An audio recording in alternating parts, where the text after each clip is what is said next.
Sometimes, when I can't stop thinking about Syrian, I like to remember something nice about him. Or funny. So, could you tell me something funny about Shathan? She hated apples. Apples? Skin always got caught in her teeth. She'd spend all day trying to get it out. Taash, this fruit is stupid! Syrian hated spiders. I mean, more than most people do. Climbed a tree to get away from a big one once. Yeah? Well, the nest was up that tree, away from a spider, into more spiders. He refused to leave camp for a week. Nice. Thanks. Back at you.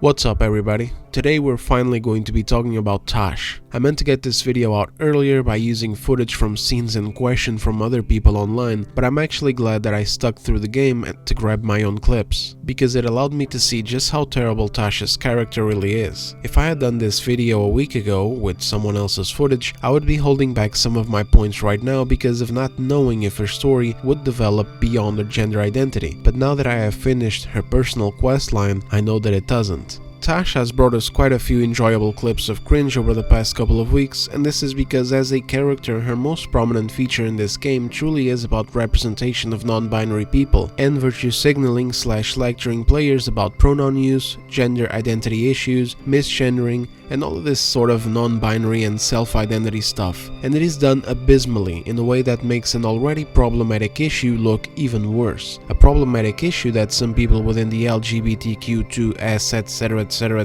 plus community have created and exacerbated for themselves by believing that it should be enforced into society through law, such as it is in the UK for example, where not that long ago a man was taken to jail for refusing to use they/them pronouns towards a student, and where you have to be very careful with what you say online on Facebook for example. But let's not get ahead of ourselves just yet. Here's a bit of a table of contents of what we'll be covering in this video. Timestamps will be in the description and on the pinned comment if you want to jump to other parts. If you enjoy the content, please consider giving me a like and subscribe for more videos in the future. It's a great help. Without further ado, let's hop in. Taash's role in the game. One thing that must be understood when we talk about Taash as a character and why her main role is to virtue signal and bang players over the head with injections of gender identity nonsense that does not belong in a Dragon Age game at all is the fact that her personal quest is a disgrace. And in order to fully understand that, you must understand that Dragon Age Veilguard is already a disgrace when it comes to the aspect of story overall. Feel free to check out my previous video, Anatomy of a Disaster, which is sort of a part 1 review. In the video, I talk about several terrible instances of storytelling and world building up to about the halfway point of the game. Spoiler alert, things have not gotten much better ever since. They've remained largely the same, in some instances they have even become worse. So when it comes to the personal quests of several of these characters, and even the main story, things are often inconsistent, terribly written, rushed, or underwhelming. Sometimes things are even set up pretty well. There were some instances where I was like, finally, things are picking up, especially in some of the Grey Warden quests such as the Siege of Weishaupt or the Investigation of the Cauldron in Davron's personal quest, where as opposed to other quests, something seems to finally be happening. But then they get completely screwed up anyway by the same old issue of non-committal from BioWare or simple terrible writing and decisions that don't make any sense. It truly is amazing how often this happens. Usually games are mostly good or okay and have some instances of a disappointing quest or story turn, but Veilguard is the opposite. Most of it is consistently disappointing and sometimes you find a good short moment. But we'll leave this topic for the part 2 of the review. I am very close to the end of the game and I cannot wait to tackle the rest. For now, suffice it to say that in a game with companion questlines that range from disappointing to a disgrace, Taash's questline manages to stand out even as worse and more pointless than any of the others, perhaps even combined. The villain of her story is set up in a main quest. It gets a nice little narration slideshow from Varric and everything. The Dragon King, leader of the Antam, but he doesn't even fucking show up. You'll spend half of her questline just listening to her whine and moan about gender identity or get obnoxiously irritated at her mother in a stereotypical teenager with angst problems kind of way. Except Taash isn't a teenager at all. That's one of the most annoying problems with Taash and Balara as characters. They're supposed to be grown adults, total experts in their fields, and they act like 12-year-olds. Although to be fair, Tasha's mom is written like crap too. Have a look at this scene. Taash has never been interested in Kunari traditions before now.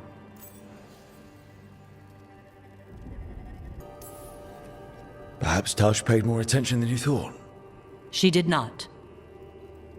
Is this your influence? Or that of the followers of the Qun? The followers of the Qun? Have they asked you to soften her to the Qun? Do they want to lure her back? Neither. Thank you for asking. Then why have you pushed her to this?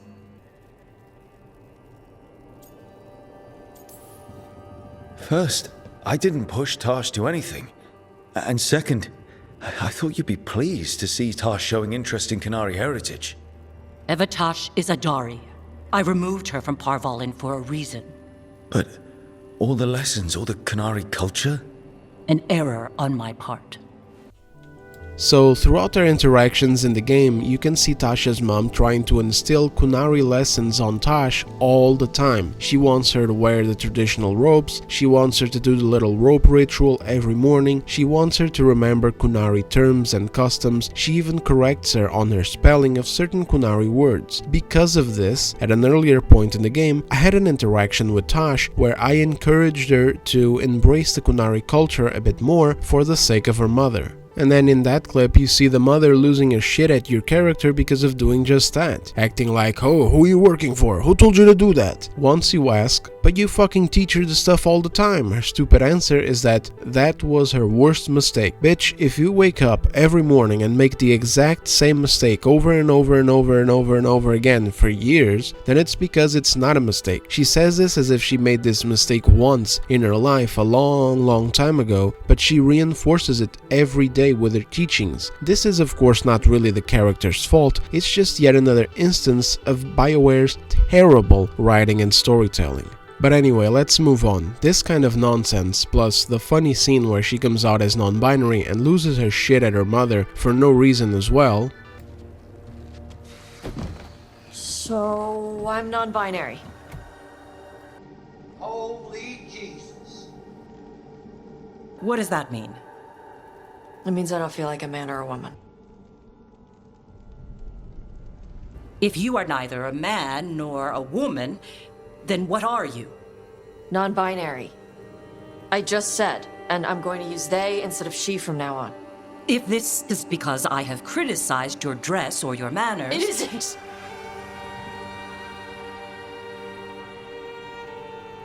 Under the Qun, the term for one whose gender does not match the one given to them at birth was a Qunathlok.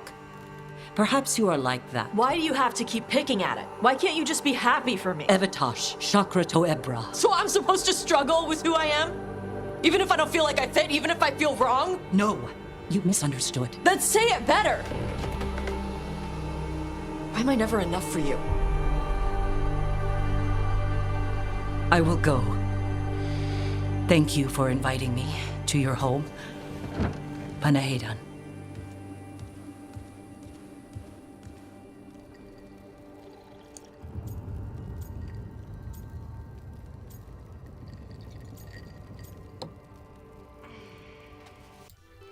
Are the things that you have to put up with for the majority of her personal questline. Like basically her character sums itself up to her gender identity struggle, her cultural identity struggle, and then the Dragon King. But eventually the cultural identity issue either disappears or blends into the gender identity issue, and that, plus the other virtue signaling nonsense that she does, is what occupies most of her mind.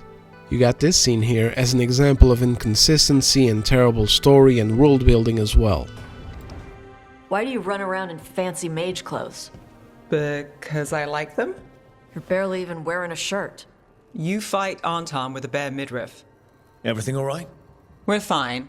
Just trading fashion tips. So what I wear is a problem for you? It's not. It's just... Why dress like that? Are you trying to make your mother happy? What are you, fucking stupid? Is this about what your mother said on the beach? No. What'd she say? Tash's mother said that Taash acted more like a man than a woman. And you feel like you should wear dresses to make her happy? No. Can you imagine me in a dress? I'd look stupider than I'd look stupid.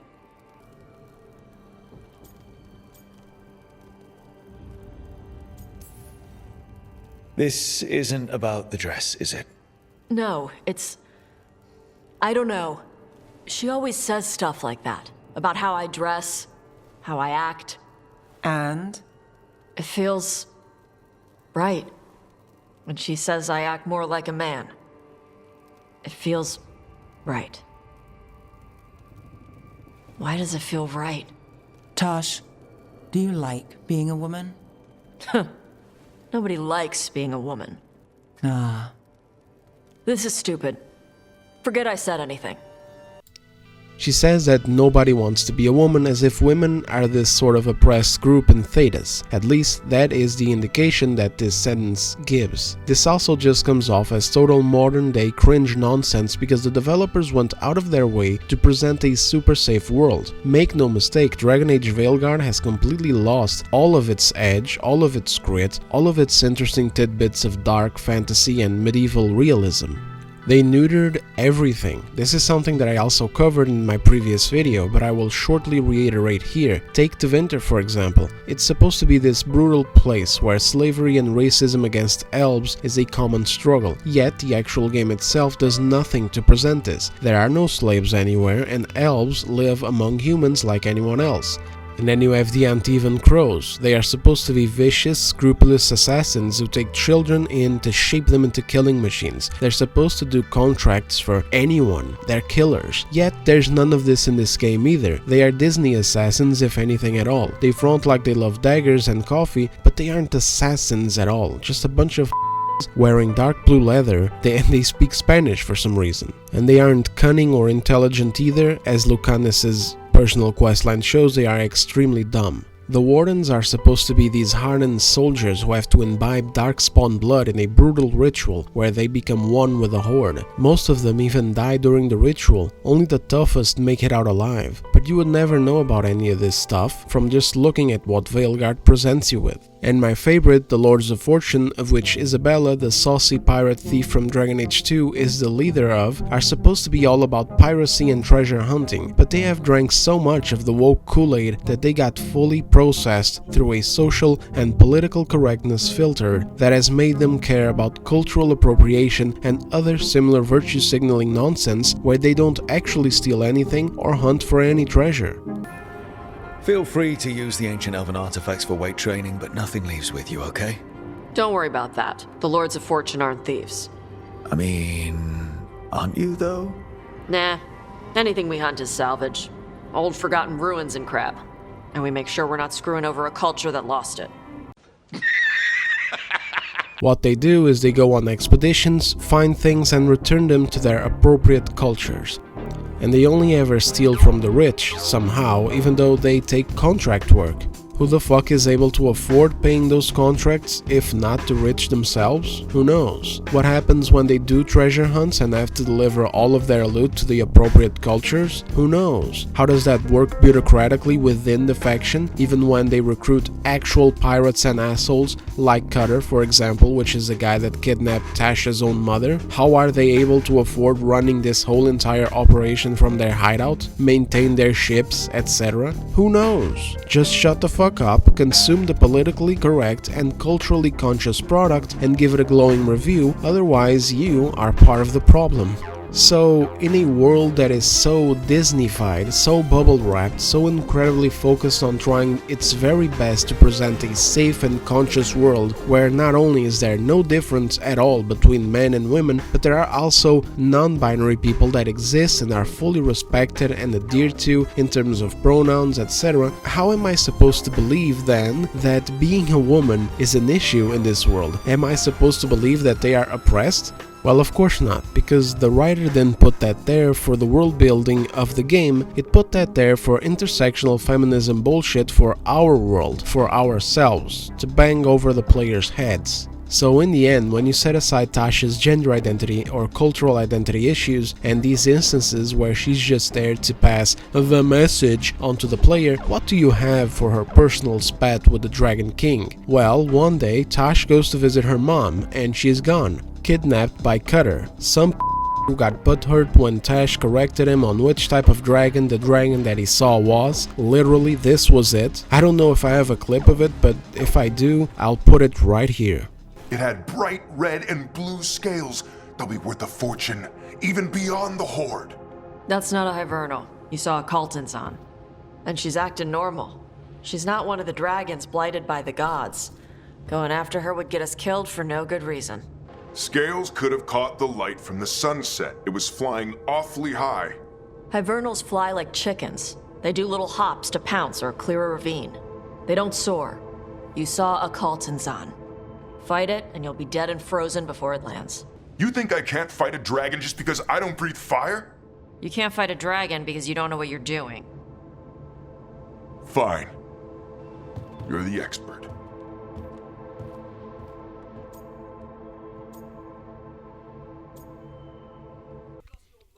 He literally just got mad that she corrected him.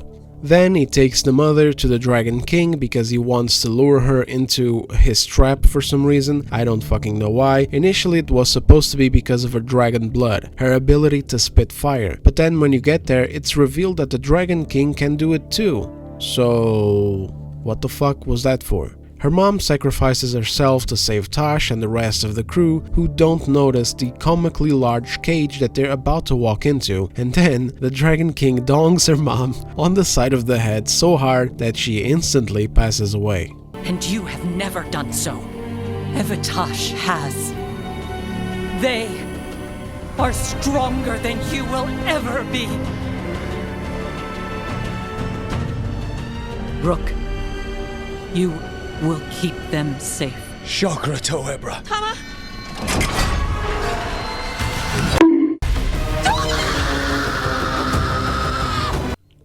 Then you run around for 5 minutes fighting his henchmen, and then you confront him, which results in another recycled dragon boss fight, of which there are way too many in this fucking game. You defeat the dragon, and somehow this defeats the Dragon King as well. That's right, you don't even get to fight him. I'll remind you, by the way, that the Dragon King is presented to be an especially vicious and strong opponent. He is supposed to be a killer, trapper, and tamer of dragons, supposedly working with one of the gods, but he doesn't even fight, and his design is also just another recycled Antam soldier. The dude doesn't even have anything unique about him.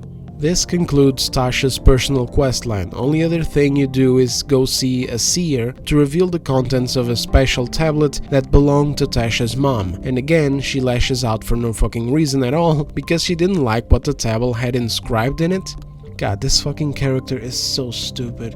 So in conclusion, if you look at the bulk of Nev as a character, you get detective / vigilante reading a corrupted city of crime. When you look at the bulk of Harding, you get dwarf trying to discover the source of her weird new magic. When you look at the bulk of Lucanus, you get assassin getting revenge on some hoe and then getting his house in order. When you look at the bulk of Devrin, you get Warden dealing with the responsibility of raising a griffin and saving the rest of the pack from a mysterious enemy. When you look at the bulk of Emmerich, you get old wise necromancer dealing with his fear of death, having to decide what's more important for him, lichdom or an old friend. I think that's it, right? Oh right, Balara is missing. When you look at the bulk of Balara, you get brother's dead, oh wait, he's not dead anymore, he's possessed, gotta stop him, there's some old lesser elven god involved, it's shit. But when you look at the bulk of Taash, what you truly have is the gender identity stuff.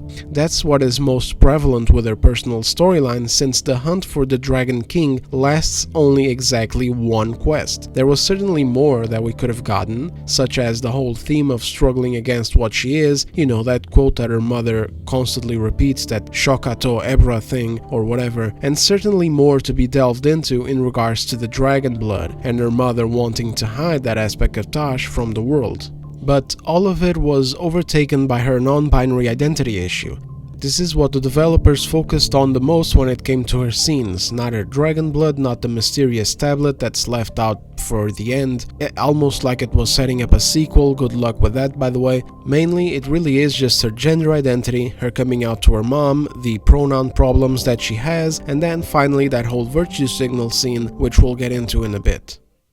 What is representation for?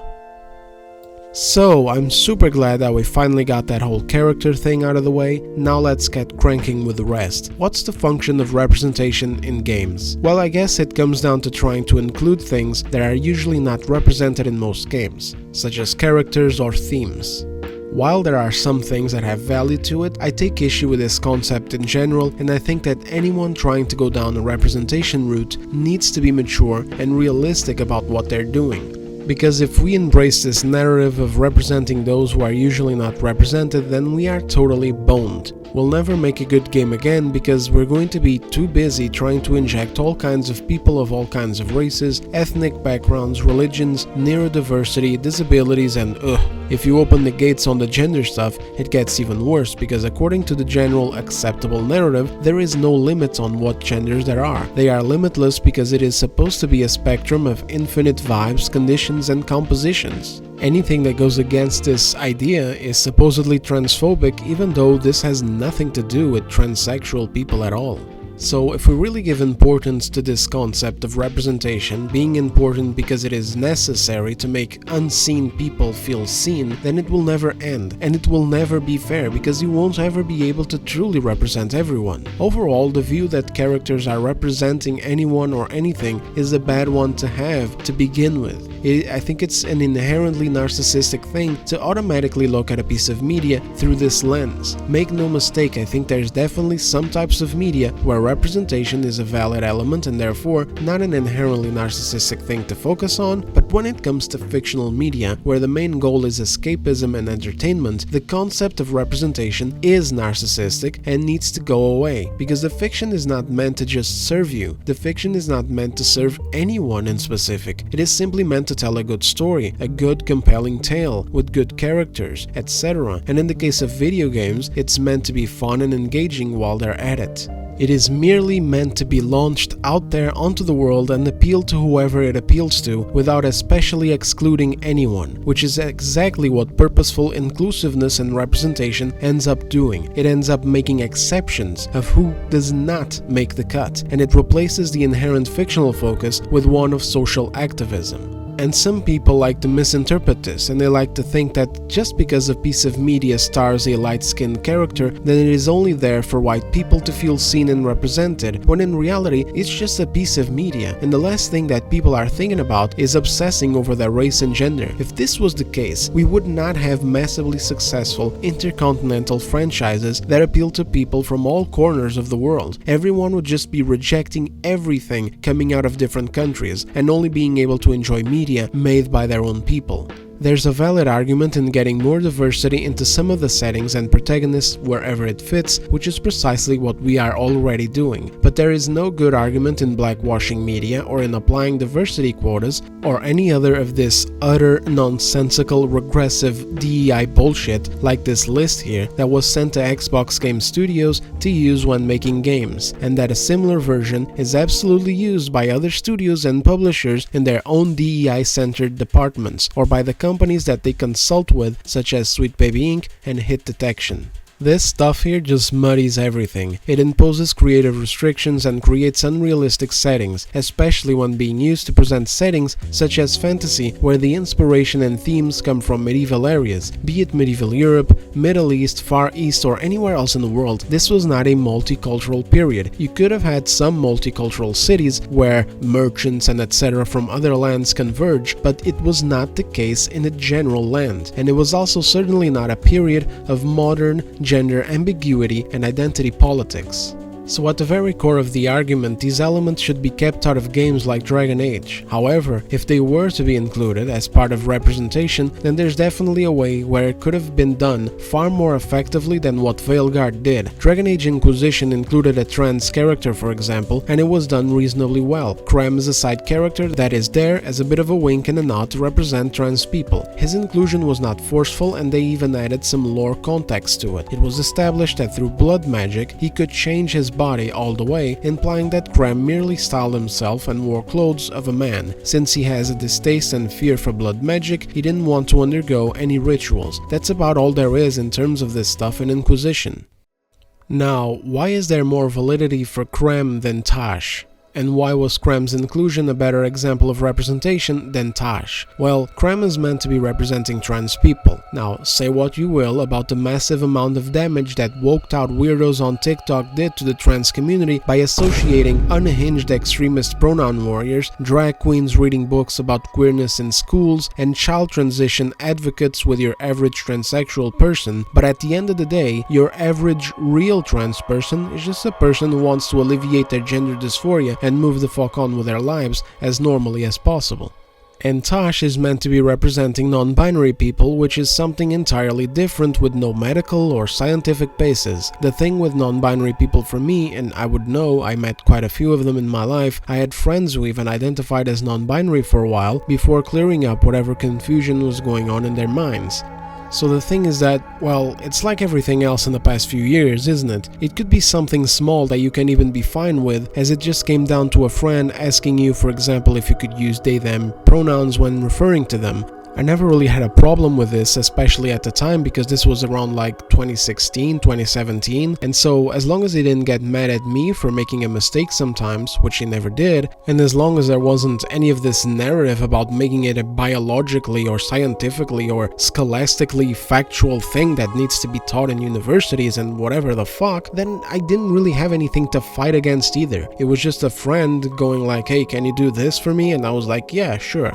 But over the past few years, everything had a tendency to become worse and worse, more and more radical and unhinged, and so all of this evolved into a position where now we have this stuff, including lists of genders that go into the hundreds, being taught in schools as if it was biology, when we know that it's not, and it was just a little favor we were doing for friends figuring themselves out. And worse than pushing it into education is it being pushed into legislation like in some countries. I am not sure if it's the case in Canada as well, but I do remember this guy, Jordan Peterson, who rose to popularity around 2017 or 2018 fighting this stuff in Canada. He spoke of how he was against university boards forcing him to acknowledge made-up pronouns towards his students. He got into a lot of trouble for rejecting it and kept preaching about this being a slippery slope that would end up in people going to jail for it.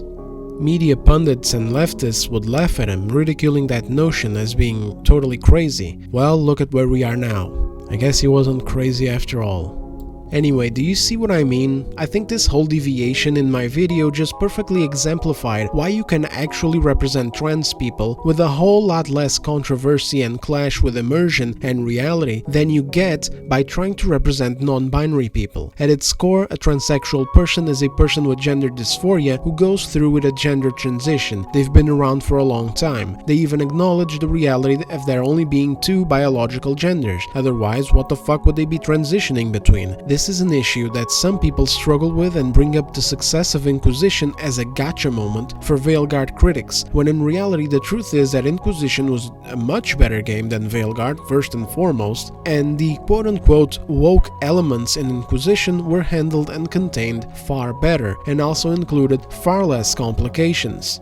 Because a non-binary person is more like a person who got lost in the social media sauce, lost in very annoying and regressive modern rhetoric that makes people question their gender identity just because they like certain things or identify with certain things that are not stereotypical to their gender, and worse, it implicates all sorts of other clashes with reality, such as the concept of infinite genders, infinite pronouns, and the push for their legitimacy through science, education, and law. When I was growing up, it was normal to try and reject certain gender stereotypes. For example, if a guy wore a pink shirt, we were being taught that it was just a color, so just shut up. Let him wear a pink shirt, stop calling him gay for it. Ha! Gay! which was a pretty positive message, I would say. Same for girls. If a girl liked to wear baggy jeans and go skateboarding with the boys, or playing soccer instead of, I don't know, rollerblading with the girls, is that a thing? Then people should just let that girl be. She would be considered a tomboy sort of girl, and eventually she would either grow out of it on her own, or eventually that part of her life would either end or blend in with a new reality anyway when it was time to finish school and get a job and become a functioning member of society. This was pretty damn positive too. It allowed people to just be who they are, have their hobbies, personality and interests without having to fucking over-obsess with their gender identity all the damn time throughout what are meant to be the most carefree years of their lives. If I was growing up now, going through school and shit, I would be fucked. If you guys looked around my room right now, you'd still see a dude's room because this is a fucking pigsty. As we speak, I have half a painkiller, a toothpick, and a bag of opened Oreos in front of me on my desk. And by the time this video is uploaded, I guarantee you that all three will still be there. But if I tidied up everything, you would notice that I have way too many fucking plants in here. And if I turned on my LEDs and environmental lights, you would wonder, why is it that I have so many soft pastel colors up here? We bring in the studio this morning one of the gay rights activists, Mr. Should I call you Mr? Sure. Pepe Julian Onzima. Thank you for coming in. Thank you for Good morning. Morning to you. Why are you gay? So if I was to go down this ideological route, I would have to be identifying myself as a fucking poison ivy gender they them just because my tastes in fucking decoration and other things are neither fully masculine nor feminine. And I'm very sorry to any potential non-binary people that may be watching right now. I'm very sorry if there is some sort of thing that has you legitimately struggling right now, that has you mind-blocked in terms of your identity. I wish nothing more than for this stuff to be cleared up for you someday, as it was cleared up for two of my friends, who might even be watching this video right now. Shout out to you too if you are. There are so many psychological complications that can go into the kind of confusion that non-binary people can experience, where they don't have dysphoria, but have a mix of undiagnosed stuff that can be reminiscent of it. But this, you know, the non-binary stuff, the infinite gender nonsense, conceptually is so unrealistic and regressive to society, especially because it is being forced in schools and etc. It's also incompatible with language. Some activists like to pretend like non-binary stuff has been around for thousands of years. It has always been a feature of humans and gender-neutral pronouns are a normal thing. Yet all you have to do is step away from the English language to see how ridiculous that notion is. In my mother tongue, Portuguese, one of the most spoken languages in the world alongside with Spanish as well, for example, we do not have gender-neutral pronouns, and we have a very inherently gendered language. Every goddamn thing has a gender in our language, even inanimate objects. You ask for a spoon in Portuguese or Spanish, you are using a gendered definitive articles. Instead of the word the in English, for example, which is gender-neutral, we have 4 different words, 2 for singular and 2 for plural for each of the 2 genders. We do not have they and them pronouns. We have il and ilsh for masculine and ela and elas for feminine. And there is no way to change this. Like, this is the way that the language inherently works. There are no gender neutral replacements for any of this stuff, the same way that technically, in a way, English has they and them to replace he and she, even though it is already a very unnatural manner of speaking as we are addressing a single person with a plurality.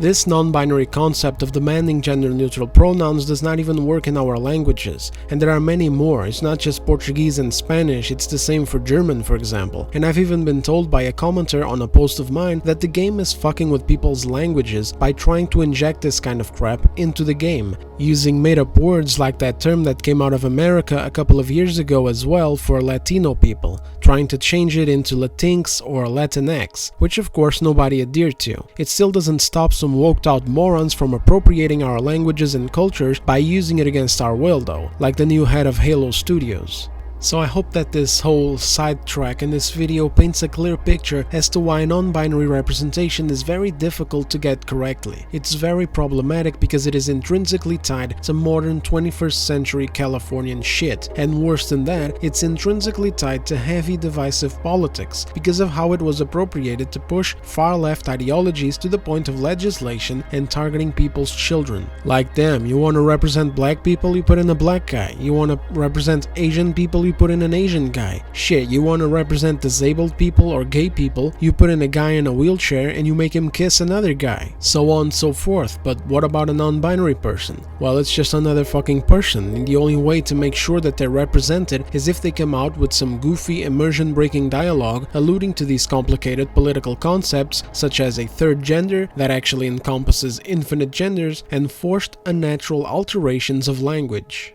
Meanwhile, you can represent a trans person very easily. One quick voice line can do it. For example, take Claire from Cyberpunk 2077. You might not even have noticed that she's trans if you didn't pay close attention to a dialogue of hers in her personal quest where she mentions that her deceased husband was the only person who was there for her during her transition. That's all she says, and she says it quickly. In passing, relating to a completely different topic. Nothing more is brought up, and that's perfect because the last thing that real trans people want to do is bring attention to the fact that they used to be the opposite gender. And there's not going to be any pronoun nonsense either. They're not going to ask you to call them they, them, or zim, zers. They're not going to ask you anything. The ultimate goal is to transition and pass, and go about their day-to-day unnoticed. But when it comes to the gaming industry right now and the people within it, this is not enough because they are activists. Their goal is not a natural representation or inclusion that blends in within the setting and works with it, capable of bringing people together. It's an ideological takeover. It's a deliberate implantation of a flag on a piece of media or a franchise, like a warlord marking their territory, making it loud and clear that this is a product fully made and supported by the message. And this is why these companies have to get rid of these people, these activists. They need to get the hell out of these companies because their actions and ultimate goals are antithetical to the very idea of entertainment and escapism. Their goals are malicious. It is to create propaganda engineered to force thoughts and behavior on wide demographics, while shaming and even inciting unrest, hatred, and eventually even violence towards everyone who does not share their strict views. Why Taash is a horrible example for representation. So that brings us to Taash and her personal example of representation for non-binary people and why it's so abysmal. Taash is an incredibly obnoxious and annoying character, and the fucked up part is that the only parts of her that are this way are the ones tied to her gender identity. For example, Taash never bitches, moans, or complains about anything when she's doing the part of her personality that is supposed to be the dragon expert. That's why she gets recruited for your team. You need an expert dragon hunter, and so you get Taash. Whenever she's doing this part of her personality, she's great. She's knowledgeable about dragons, she shares details about how to identify their races, details about how to lure them, details about which dragons you should never fuck with, etc. She's calm, collected, skillful, confident, and even a great team player, praising the party whenever they defeated a tough dragon. This is the complete opposite when the writers focus on her gender identity. She's whining, she's screaming obnoxiously and unreasonably, she makes scenes, she goes off alone and starts doing cringe animal sounds when she gets pissed off like weirdo furry or some shit, and I just don't understand why this was the writers' focus at all. If something about being a woman is hurting you, I don't think it's stupid at all. But what does it mean? It could be about your mother's expectations, or about how it feels to be a woman and Canary. Or maybe it's being a woman, period. How would knowing that help? It won't change anything. Some of my friends in Minrathous talk about not feeling comfortable in their own skin. As a man, as a woman. I could see if they'd like to talk. Maybe what they say fits how you're feeling. Yeah. Okay. Thanks for coming. She used she. You haven't told her yet. I was going to. Then we got here and she was like that.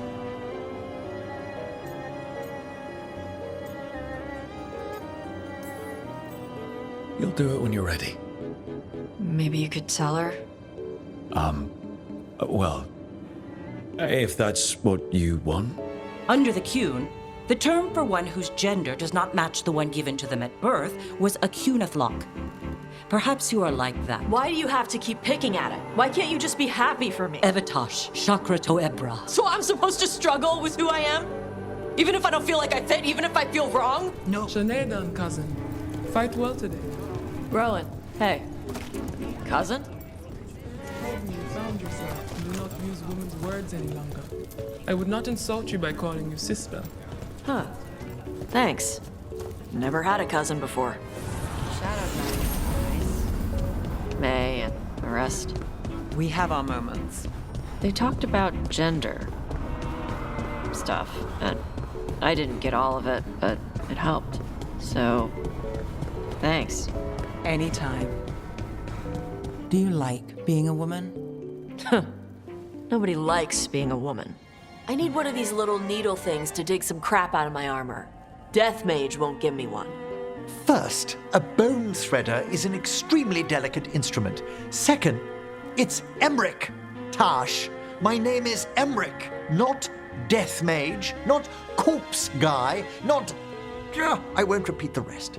What? You are a Death Mage. And you are a woman.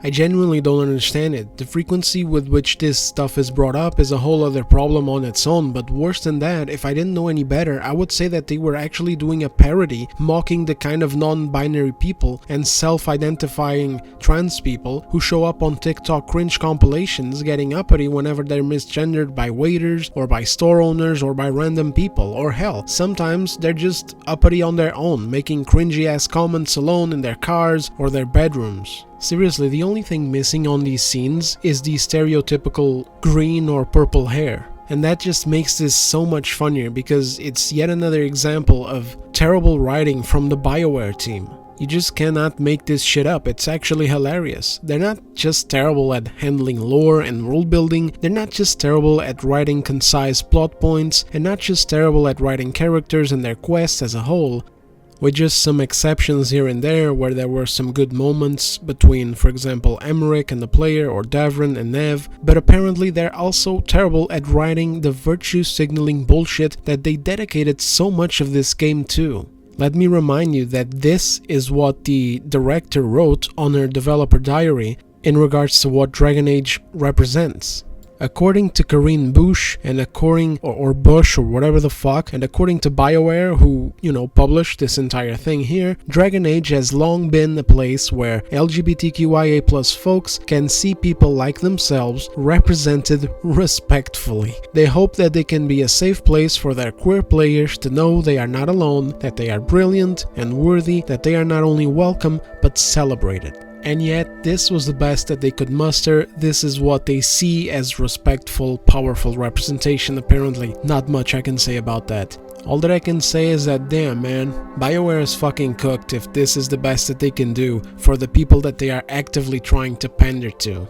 Usually when you're trying to represent a group of people positively, you need to make them likable. Duh, you should give them negative traits as well, but usually these traits have to then be resolved and developed. A similar character in the nature of being obnoxious and annoying is Chloe from the first Life is Strange game. At the start of the game she can be very obnoxious, selfish, and even possessive, but as the game progresses, the character develops. These traits start to be worked on by the character, and by the end she is self-aware about them. She apologizes and she does better. Sadly, this was not done with Taash. She is still being obnoxious and cringy all the way to the end of her personal questline. And killing her mother off on camera in a fake-ass emotional scene is not going to replace an entire game's worth of bad, unresolved qualities, especially when the mother herself was also poorly written. So this just leaves me to think that this is the way that these writers and directors from BioWare view non-binary people. This is how they chose to represent them, as unhinged people who cannot even fucking stand their parents whenever their parents are actually good people, simply trying to protect and understand them. If this is the kind of representation that defenders of this game, including non-binary individuals, believe that non-binary people should be proud to have, then hey, I guess it is what it is. Enjoy being represented as whiny, unhinged, angsty teenagers that never grow up.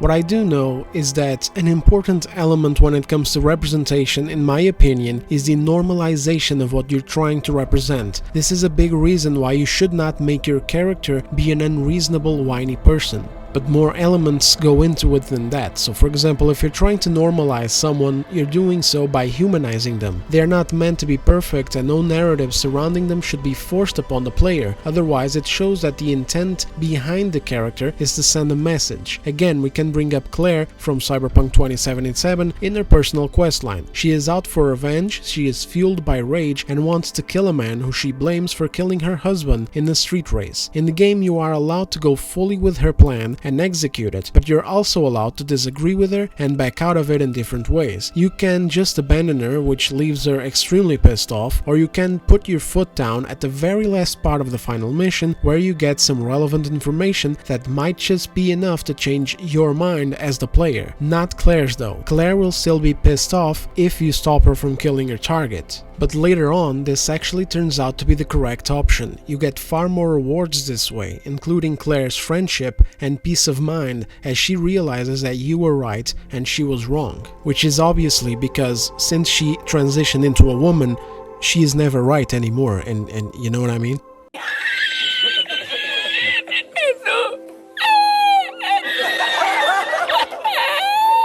In Veilguard, you are never allowed to disagree with Taash about a damn thing. Your options are always to positively affirm everything about her gender and pronouns, of course, but also her attitude towards her mother and also her unhinged temper. Here's an example of some dialogue options when she brings up her anger issues.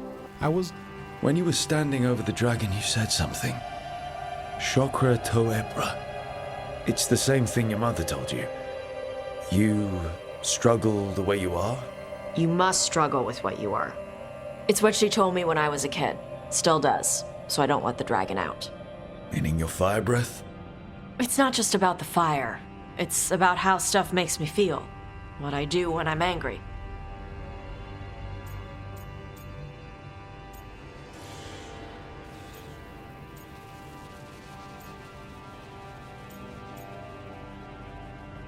I was dying for an option to call her out, like no, you've got no control over yourself. But all you can do is either reassure her that, "Aw, hell no girl, acting unhinged, everyone does that," or at most tell her that she's in control, which is just a lie. But these kinds of options are never there. Instead, it's just stuff like this.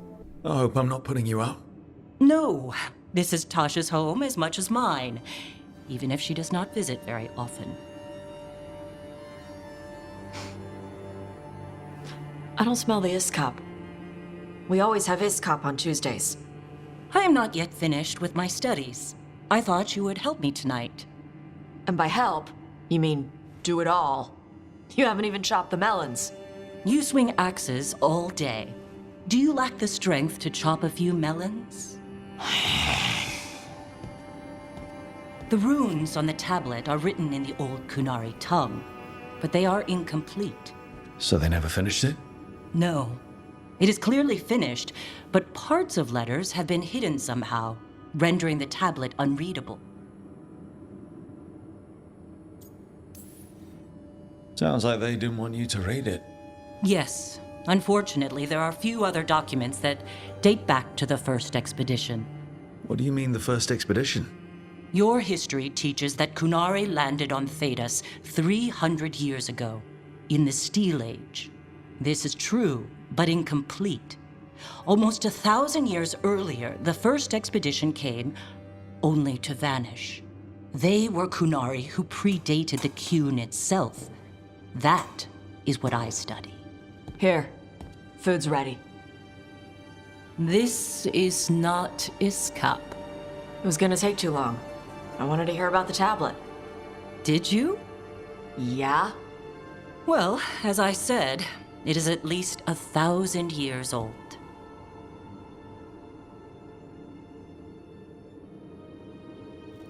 Hara Marad Zasham. More emphasis. The sentence is a march, not a race. Hera Marad Zesham. I'm trying. I'm glad you came, Panaidan. Thanks for coming. She used she. You haven't told her yet. I was going to. Then we got here and she was like that.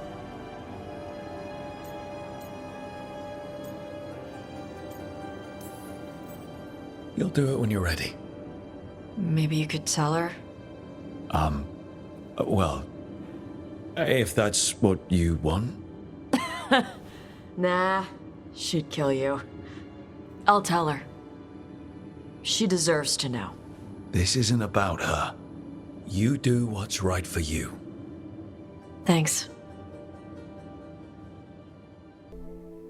Where we are literally babying this character about this pronoun nonsense and discarding the mother as if she did anything wrong as part of the scene itself. Not even a part of your options anymore. This is a fucking Kunari dragon hunter, for God's sake. What the hell writing is this? What the hell kind of scene is this in general? Notice how the scene fades to black when the mother is about to talk about the interesting ancient tablet that is thousands of years old and just cuts out to them outside talking about pronoun shit again? Like, no, idiot, go back. I want to know about the tablet. I want the lore. Give me the story. Give me the exciting bits that should make me care about her personal questline, not this fucking support group bullshit. They don't realize how harmful this kind of thing is for the purposes of their own representation. They are diverting attention from what should be Dragon Age and putting it into making Taash nothing more than just a gender identity bullshit. This doesn't help your case. People will not play this and go, "Oh, poor non-binary people, they struggle with so much. Maybe I should go donate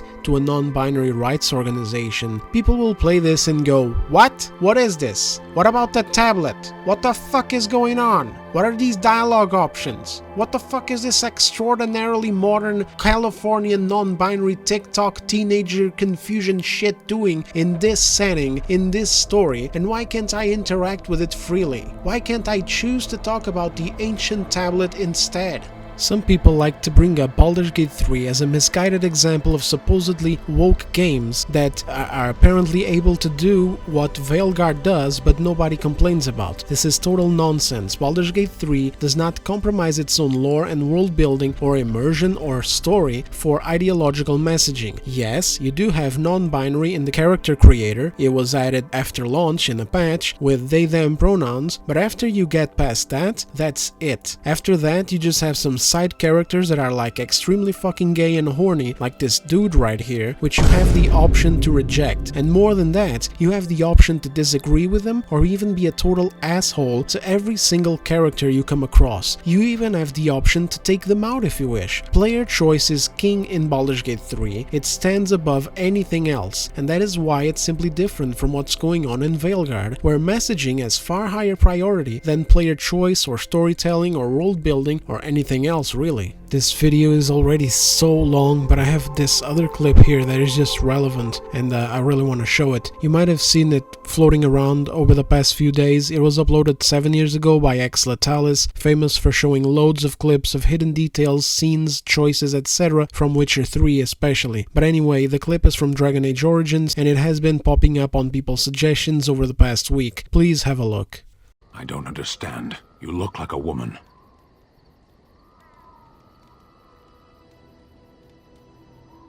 Flirting. I don't know this word. Speak the common tongue. You are a Grey Warden, so it follows that you can't be a woman.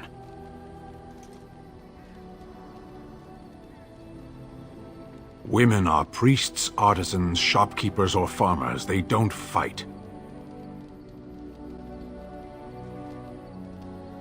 Why would women ever wish to be men? That makes no sense.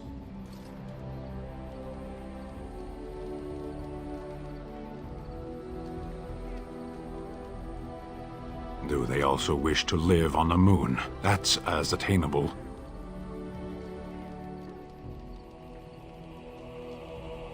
One of those things can't be true. A person is born, Kunari or human or elven or dwarf. He doesn't choose that.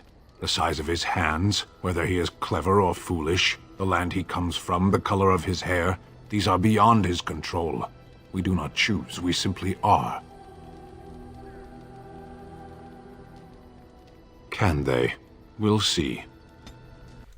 I love this clip because it's an example of the totally different mentality that developers used to have with topics like these. A huge misconception these days is that this kind of content is now considered outdated. This type of content is the type of shit that would get cut out of a remake under the pretense of updating a game for a modern audience. but it's actually such an innocent and fantastic piece of world building and a fantastic display of tackling a subject in regards to female warriors. Nowadays, a scene like this would warrant the media and the morons on Twitter to attack the studio, calling the game misogynistic for including sexist messaging. We have to stop listening to these kinds of people. We have to stop giving them power. Because the reason why we are where we are is because these types of things would happen and people would just go with it. They would just consider it like, oh yeah, maybe that is sexist or whatever, and then the studios would follow suit. And meanwhile, it's totally not the case. What we have here is a virtual world in which one of the characters has an opinion in regards to women and their place in society that you, as the player, can actually engage with and discuss, including to disagree. This is how you do it. You build complex ideals and moral conundrums into your world building and into your interactions with the player, and you offer them choices to interact with. There's nothing harmful in this at all. You're not going to create a legion of misogynists just because they play Dragon Age, just like you're not going to create a legion of bisexual people just because they play Dragon Age. This actually adds realism and immersion to your world, and it even fleshed out the Qunari society a little bit, because through this character you get a notion of how it is that they think and feel. You wanna know what's not fucking realistic and immersive? Every fucking place in Dragon Age Veilguard looking exactly the same. You go to Ravane and the people look exactly the same as they look in the Anderfells. You go to Tevinter and the people look exactly the same as they look in Antiva, and they all talk the same too. You meet elves, dwarves, humans and Qunari, and there are no differences between them at all. Everyone is the exact same. Everyone acts the exact same. There are no cultural changes whatsoever, no quirks, no nothing. If you put a fucking blindfold on, you will be unable to tell if the character that you're talking to is human, elf, dwarf or Qunari, or from Hosberg or Treviso, Minrathous or Ravane. This is a goddamn sad state for BioWare, and I have no idea whatsoever how some reviewers actively praise these aspects of the game when there is nothing of value to them, but we'll get into those reviews in a future video. Trying to fix the infamous misgendering scene. Now let's close this video off with something different. So on this section of the video we're going to try to have a bit of fun. First, I need to put on my best Jarell cosplay from Sungrand Studios by trying to calmly talk like this and putting my little logo avatar in a suit. And so like this we are going to be analyzing this scene here where Isabella accidentally misgenders Taash in a conversation through the lens of a professional writer. Which brings me to reveal that, while in my Jarell cosplay, I gained the perkability necessary to establish myself as a professional writer in the writing industry with experience. Here is proof. So first, let's play the full scene in question, unedited, and with no interruptions from my part. So, Taash pries the enormous ruby out of the statue's eye socket. Except then it wakes up, and now it's real pissed that it's missing an eye. Oh, my. What kind of statue was this? Big snake.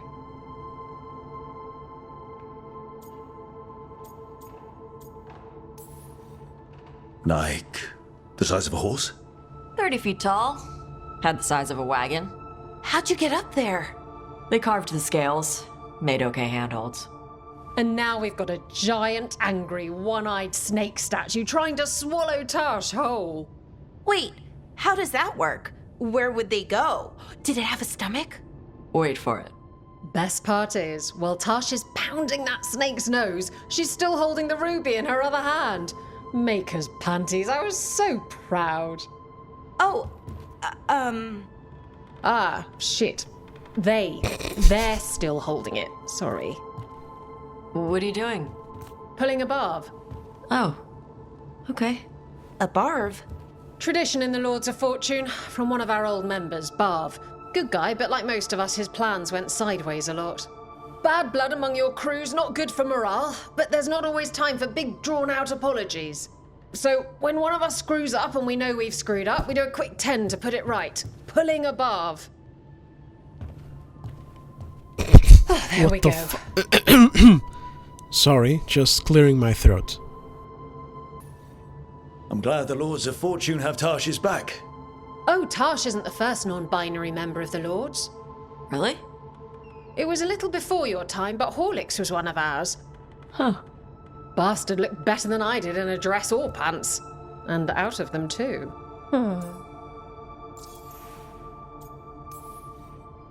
Any reason you can't just apologize? Sometimes people say, oops, sorry, and hope that fixes it. But they just want to get the whole thing over with. Trust me, I know. But pulling a barf, you sweat a little. Makes you think about it a little more. Shows the other person you mean it. What if they mean it when they say they're sorry, though? And that's the other reason. Some people mess up and get all dramatic. They make it about them. Oh, you know, I didn't mean it right. I'd never do that on purpose. They feel so bad about it that it's on everyone else to smooth it over and make them feel better. Oh, okay, yes, some people might do that. Pulling a barf puts it on the person who screwed up. They made the mess, they fix it, done.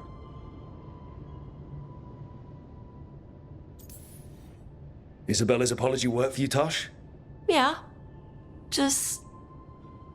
I didn't expect the Lords to care about the stuff. Me being non-binary. Kirkwall taught me about family. If it matters to you, it matters to me. I mean, to the, Lords. Oh. Thanks. Anyway, where was I? Alright, now that we have seen the entire scene in its full splendor, we will now present how to fix this how to better present it. Let's begin. So, first things first, the setting. If you're trying to present some sort of hangout between friends, getting some drinks on at a nice tavern, at the Lords of Fortune hideout, you would do well with not shoving them into a cave filled with rubble, broken wood, and water on the fucking floor. Sorry, Jarrell doesn't usually use cuss words. I'm making a mess of this impersonation already, but not any more of a mess than BioWare did with this scene. Let's proceed. Second, just as a general rule applicable to several parts of this game, the least amount of Balara, the best. Whoever wrote her and directed the actress did an abysmal job. I don't know what's the appeal in a character that acts like a child, bewildered by every single thing, which in this case here is the concept of a giant snake. Duh? Not bad? It's a giant snake. What could have been better than that? Dragon? Maybe. I seen dragon, never seen giant snake. And now we've got a giant, angry, one-eyed snake statue trying to swallow Taash whole. Wait, how does that work? Where would they go? Did they have a stomach? Excuse me, I'm trying to work here. Oh, I'm sorry, Jarrell, please go ahead. So, even if a dear viewer watching this right now is into that sort of thing, you must still understand that you should not place her into a scene where grown-ups are doing a grown-up thing, where they drink grown-up drinks and tell grown-up stories. Next up, we get to the juicy part, the misgendering dialogue where Isabella refers to Taash in the third person as she, while telling a story that happened in the past when Taash was still just a woman with no preferred pronoun injections. There are lots to unpack here. First, notice how Taash's face goes from smiling to instant sadness. I remind you once again, dear viewer, this is supposed to be a hardened Qunari warrior, a confident dragon hunter with multiple dragon kills under her belt, a leading expert in her field, and most of all, a grown adult in a world going to shit by mad raving warlords, demon summoning cultists, blood mages, and ever-spreading blight with hordes of darkspawn commanded by 2 elven gods protected by 2 archdemons. Also, her mother just died about 2 days ago from this scene right here. The idea that someone using she in a perfectly acceptable context would bother this person is highly illogical. Point 2. The context. Isabella is shown to have known Taash for many years and to be a close friend of hers. Through all these years, she has known Taash as a woman, and the announcement that she is now non-binary and uses they-them pronouns is still recent. Isabella hasn't had much time to get used to this yet and is telling a story of a past expedition. So not only is she relying on her memory, but also the act of applying a pronoun to a person we're speaking about is something that happens subconsciously. It is a very natural thing to use he or she in any given situation, as that is what our very brains are naturally inclined towards doing. We subconsciously use the pronoun that is associated with the person that we are speaking of. If they are a woman, we use she. If they are a man, we use he. They them only comes up naturally when people are referring to someone whom they do not actually know, someone they have never seen and whose name might be gender neutral, or a hypothetical person that can be anyone of either gender.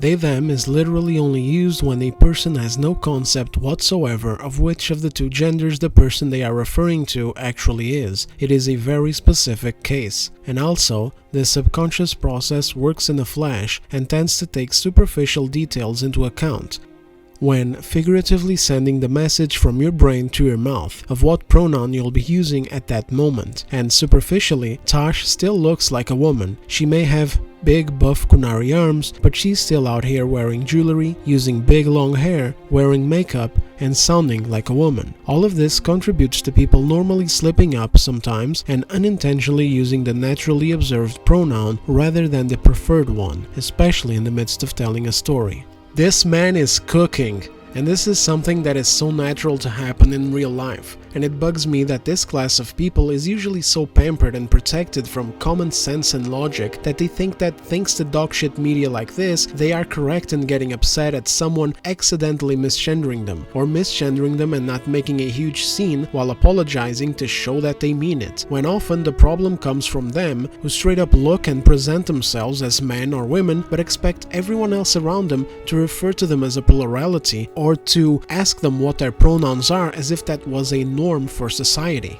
Excuse me, but I am not done yet. Now, according to my time here, we should be ready to head to the kitchen as the oven has been preheating already. To be upset that a friend of yours, Isabella in this case, has naturally slipped up and used the wrong pronoun, even though in your heart of hearts you know is the correct contextual pronoun and it was done accidentally, is also very lacking in logic. So this little frown here that Taash does should not only be uncharacteristic of her fortitude as a character, but also uncharacteristic of the situation at hand and uncharacteristic of her bond with Isabella. Next up, remove this entire part right here. Oh, Ah, shit. They're still holding it. Sorry. What are you doing? Pulling a barb. Where Ballara reacts to it as if someone just fucking shot someone else in the bar. That look of shock, that is utterly uncalled for and unnecessary. No crime was committed, someone made a passing mistake. You're all friends in that group. You're all close to one another, you're all adults, and if you know each other that well, then you know that it was not done on purpose nor done through malice. To awkwardly grandstand on this situation between friends is one of the most annoying self-absorbed things that you can do, and it is also very illogical.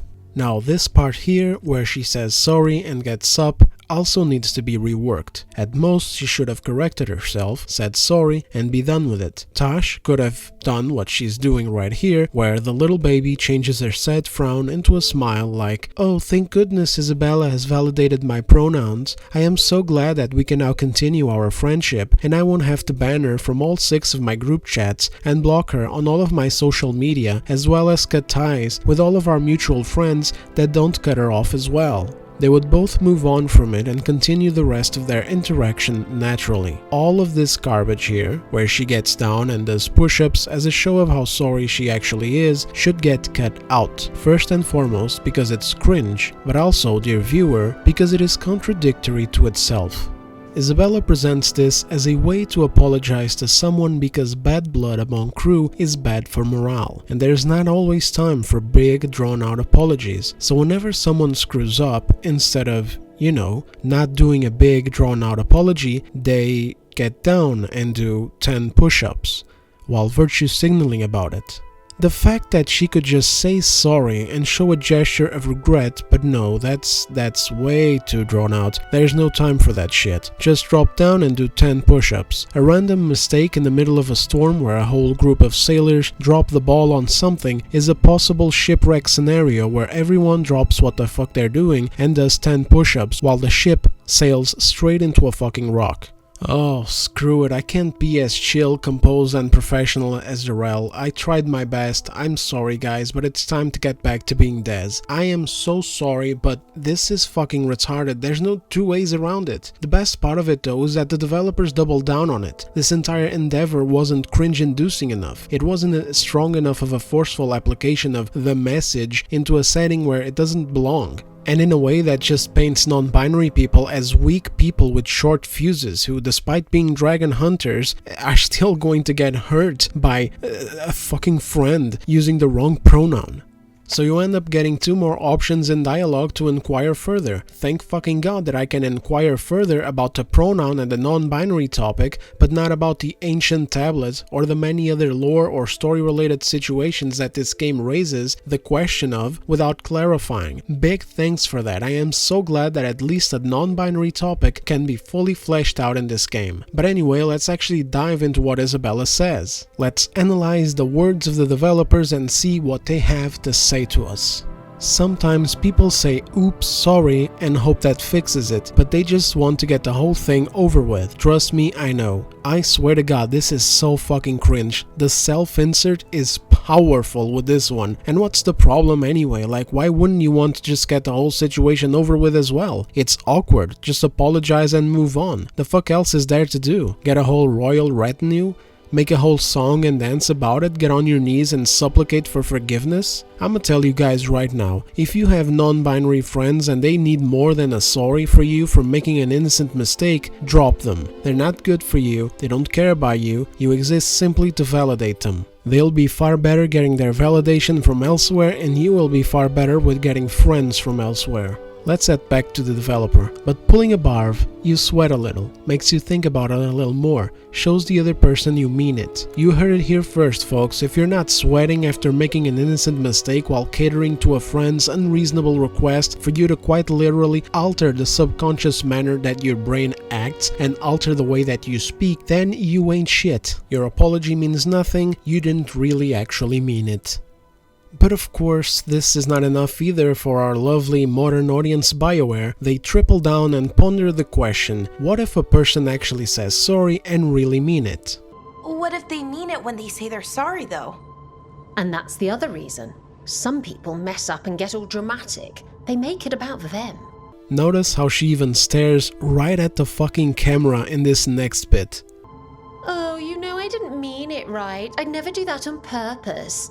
They feel so bad about it that it's on everyone else to smooth it over and make them feel better. Let me just repeat this part. They feel so bad about it that it's on everyone else to smooth it over and make them feel better. Holy shit, did a fucking psychopath write this? I think at the very least a sociopath wrote this line. Like, this is beyond unhinged. First of all, just pointing this out here, saying they're sorry is making it all about them, but making a scene and getting down on the floor and doing 10 push-ups, literally making the entire room look at what they're doing and ask what they're doing, quite literally making the entire scene suddenly about her, is not making a scene? Who wrote this? A fucking retard? Genuine question. Because this literally contradicts itself. So it's a genuine question. If it is, I'm sorry. You know, I think it's great that BioWare is employing people who, well, would not have the opportunity to be working in this industry at all in any other way. So yeah, good on you, BioWare.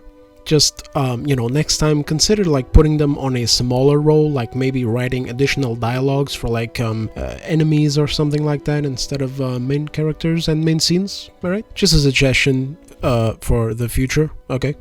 And now for the sociopath bit.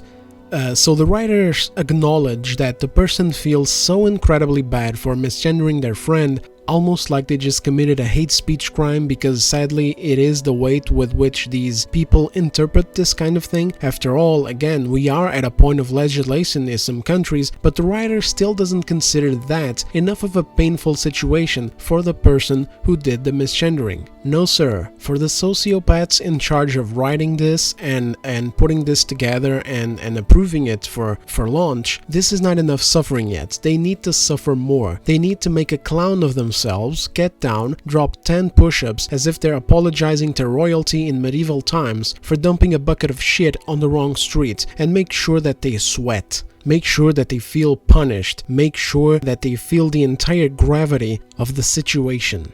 Of course, Balara follows that by positively affirming the fucking vagina monologue that the self-insert just spewed out onto a $100 million project. Oh, okay, yes, some people might do that. And then ends the rant with pulling a barf, puts it on the person who screwed up. They made the mess, they fix it, done. What mess? What screw up? Listen to yourselves. It's a fucking pronoun.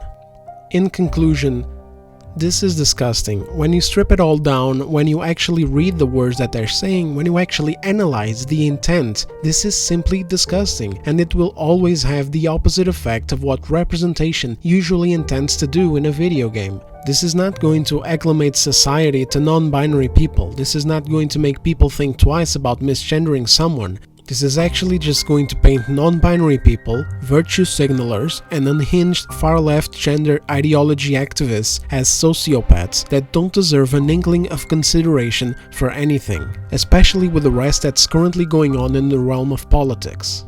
Because at the point that you acknowledge someone's innocent mistake, a friend's no less, but you still hold contempt for that person, even if they apologize, simply because in your broken fucking brain, in your totally dissociative mindset that is utterly incompatible with civil society, an apology from a friend or acquaintance is not enough for you. They deserve to get low down in the ground and give you 10 push-ups while they grovel. The rest of the scene isn't even worth getting into, just more character assassination of Isabella, a woman who gave zero fucks in Dragon Age 2, and more positive affirmation and retroactive injection of non-binary people as a totally common thing that has always existed across Thedas since forever. Lastly though, in closing, I didn't expect the Lords to care about the stuff, me being non-binary. They don't, and neither does the overwhelmingly vast majority of the people around the world, no matter how hard activists try to inject it into our lives via legislation, government, corporate, educational, or even DEI programs in media. No one cares about that any more than they care about someone else being a heterosexual male or female. This just isn't how the world works.